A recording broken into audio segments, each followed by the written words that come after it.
Hello, it's Richard at Richard's Guitars, and today I'm going to go back to some videos I did a few years ago and do a bit of tuition. So here we go. This video is going to be aimed at people that initially saw the blues videos that I did, who enjoyed those, and if they enjoyed those, they understood the basic chords and scale theory. If you found it difficult, or you find what I'm about to show you a bit confusing, there is content that I've done that I genuinely believe that will demystify everything, and the moment you remove that self-confidence barrier, you will realize that this stuff really is for you. You can do this, and it is not complicated. Anything that's new looks complicated. Anything that you've not approached before may be overwhelming and make you feel like, oh, no way, I've tried it before. But I promise you, I've never failed to help someone understand this stuff one-to-one, and you'll just find there'll be a small bit that you maybe snag. If you hit one of those, honest to God, just call the shop and I will speak to you, and we'll get you sorted. Richard at arpeggios.co.uk. Quick, simple answers, not like, oh, I've been working on a song and could you tell me? I'm just saying, relating direct to this video, Richard at arpeggios.co.uk. If you struggle after actually trying to do what I'm showing you and after following what I'm telling you to follow, I will help you. You know, I want you to do well, so we'll do it together. But you have to trust me, the things that you need to know, basic intervals. Do, re, mi, fa, sol, la, ti, do. If it means nothing to you, if the 7 notes of the, what we call diatonic scale, if that means nothing to you, please watch the videos that I've done in the past. They will genuinely help you. Chords, for music, doesn't matter what style you play, it's all going to help. It's going to unlock doors. The thing I'm going to show you today, it's a way of finding your way around the fretboard, but also musically understanding where you are musically, let's say, like understanding where you are able to hit a couple of notes that you know are going to work without getting lost.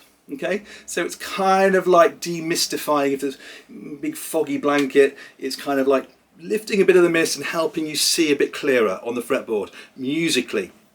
So these intervals, what we call these measurements of sound, they are going to be much clearer to you.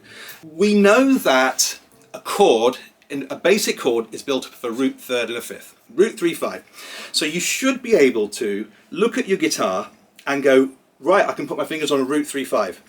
It should look like a triangle. So root, 3, 5.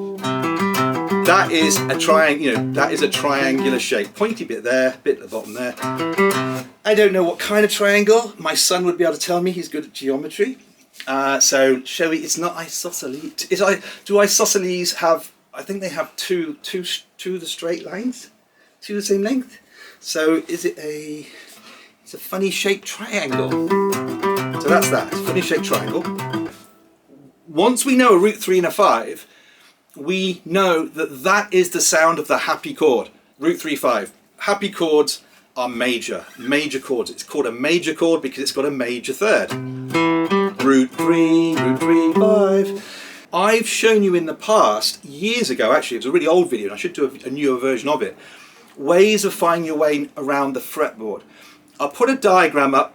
It's brilliant, you know, it's just once you know how to find your way around the fretboard with just one note.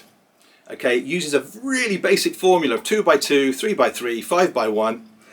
2 by 2 and 3 by 3 find you the octaves, 5 by 1 find you the same note. If I start with an F, that's 2 by 2. I then go 2 by 2 and I add 1. I then go 3 by 3 back this way, but I take 1 off. That's it. And then I go 2 by 2 again. Okay, so the notes just flow if you can.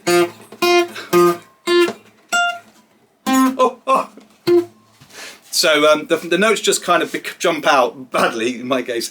If you practice it, they'll just be leaping out everywhere. So using that grid reference, if you like, 2 by 2, 3 by 3, 5 by 1, you can't go wrong. You just have to remember that the notes slip down on the B string. Could do a video about it.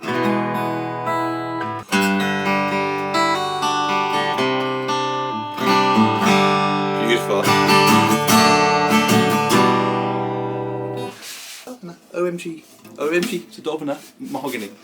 Now, the root 3, 5, and then we have the octave higher than the root. Okay, so This is really important because now we've got root, 3, 5, and I'll put the diagram up, and then the octave. Root, 3, 5, octave. Root, 3, 5, octave. So we got now an arpeggio. You could do that anywhere.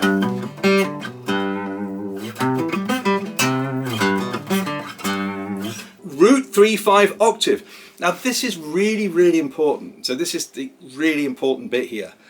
Once you've got root, 3, 5 and octave, everything else that you ever want to find is now way, way more clear because you've got that framework of the root, the 3, the 5 and the octave. Because if you need to find the notes in a chord, a major chord, the notes in a minor chord, a minor 7th, a minor 9th, a major 9th, absolutely everything you ever need is now at your fingertips. I don't know if you've ever thought about it like that, but actually now everything is there. A really common chord is the major 7th. So far we're playing a C. All those notes are root, 3, 5. So that's the exact same note.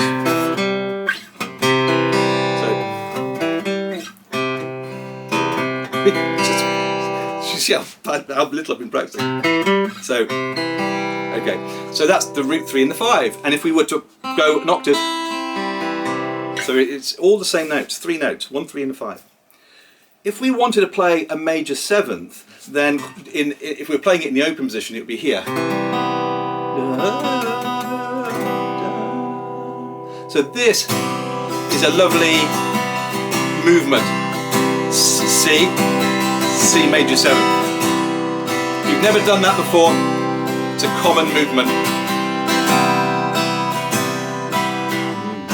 Go to a G, whatever you want to do. So C, I can easily wander off, so don't let me wander off. So C major 7th. Now, how do I find that major 7th? Well, that you just learn because you've learned it because you saw it in a chord book. But we want you to understand it and be able to bring that major 7th tonality out whenever you need it or want it. So let's try and find it. 1, 3, 5, 1. It should be glaringly obvious now where that 7th is going to be. It's the 7th is just below the root or octave. La, which is the B. So, same note. So that's the 7th. That's the major 7th. Okay. So now what we see is when we start from the root, we can start from the major 7th. Okay. So if somebody was playing a C major 7th chord, I'm going to play it up here. This is a major 7th chord. C major 7th is the same as an E minor with a C in the bass. Oh, I'm just too excitable. Right, okay, C major 7th. That's E minor, C major 7th. If you didn't know that, it's another little bit. So, C major 7th. I can now, using my root 3, 5 root, add in.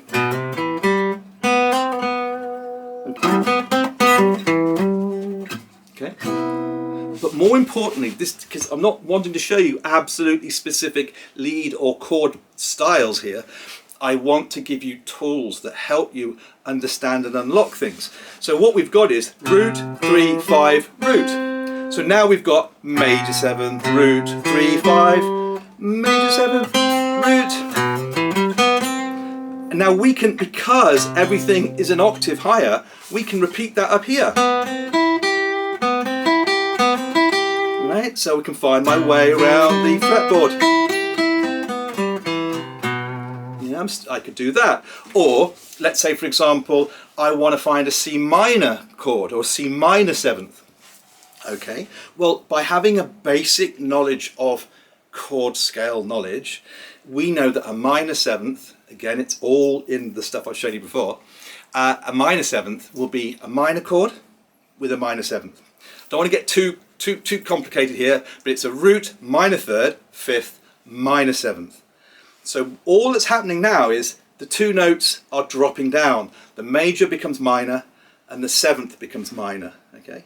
So each one, so if you know where the 3 is and you know where the 7 is, you can find where the minor 7 is, yeah? So we can go root, major third would be there, so now it's minor third, okay? Fifth is in its place that it was always in, and then we don't want to play the major 7th, we want to play the minor 7th. So root, 3, 5, and then we can drop down to the minor 7th here.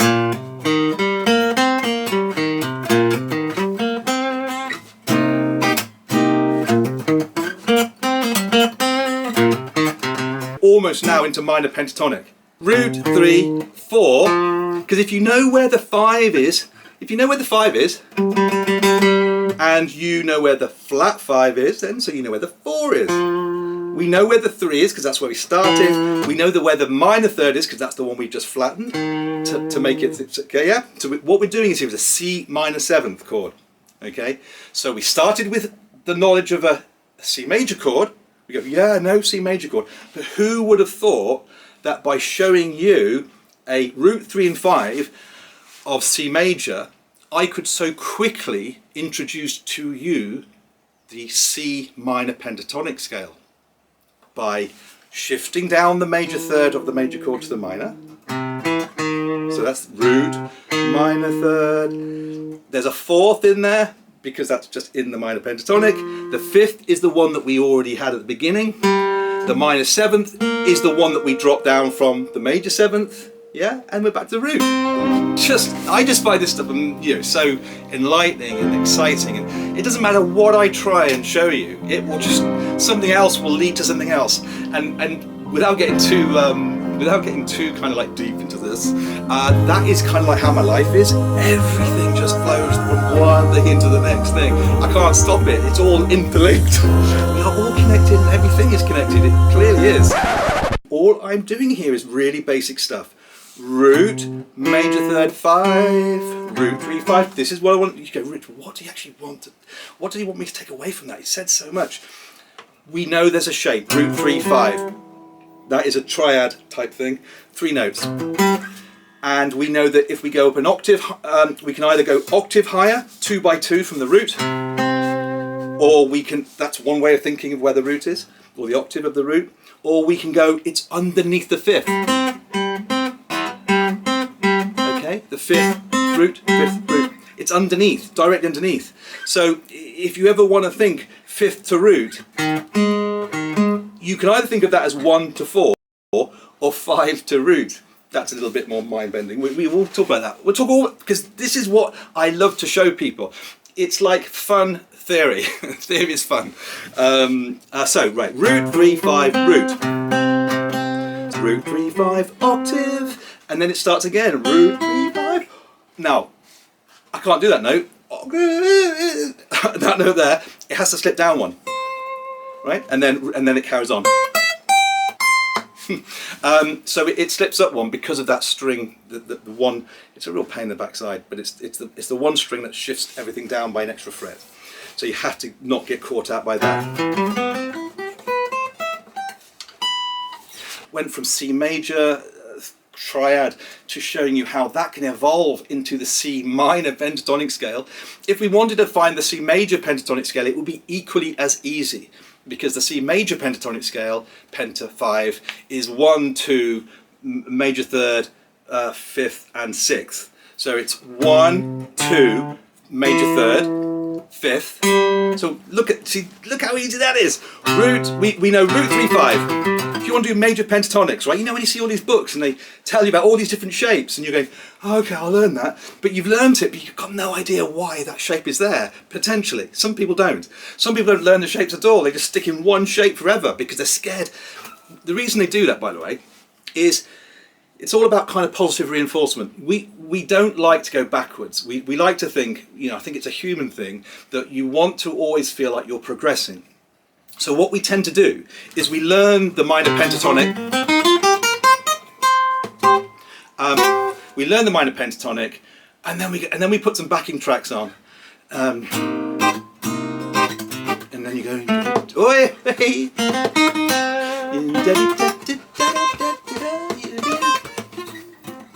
you know, you go, oh yeah, I'm getting good at this, and then oh, I need to learn that second shape. Oh, and I'm having fun. So that's what happens. You just go, no, I can't bear to face having to learn a whole new set of notes. And it's totally understandable that that kind of mentality kicks in. But if you can kind of start to go, oh no, it's the minor pentatonic is root, minor third, fourth, fifth, minor seventh. It's 5 notes. But if that's hard to remember, you just go back to your shapes. Root, 3, 5, octave. And that helps you identify it. Well, what did Rich say? He said it was a root, minor third. Oh, well, now the minor third jumps out at you. Oh yeah, Richard, root, minor third. Oh yeah, fourth is there, fifth is there. Oh yeah, minor seventh. Oh yeah, because that's the octave, that was the seventh, that's the minor seventh. It's easy. It's easy when you know how. It's like everything, isn't it? It is easy when you know how. And you know, that makes it undermines people who find it hard, but they only find it hard because they're not following the stepping stones. You've got to take the time to learn it, and then it gets easier. Right. So minor pentatonic was that, and then we had the and then the major pentatonic, root 2, 6, sorry, root 2, 3, 5, and then there was 6 octave. And all of this starts to jump out at you when you know the major triad. There's something really, really important here as well. Knowing that this shape here, which I'll put up on the screen, root 3, and knowing that root minor 3, and also kind of hearing the sound texture of that. The root major third to fifth, even when you play a minor chord, the fifth is constant. Now the reason that's really, really, really important is I want you to visualize this shape too, because it's very important. This distance between this third and this fifth, right? So now you've got to picture the interval here. That's also a third, right? Even though it's called a third to a fifth, it's a third to a fifth relative to our original note, okay, the C in this case, right? So intervals are always relative to where you start measuring. That makes sense, doesn't it? So if this was a ruler, I always talk about intervals being measurements of sound. So if this was a ruler, if you start from this point, then that's a third and that's a fifth. But if you start from this point, it's like starting again, starting fresh. So that's now the root. And if we look at the distance between a minor third and a fifth, that's a major third. Okay? That distance between there and there is the happy sound.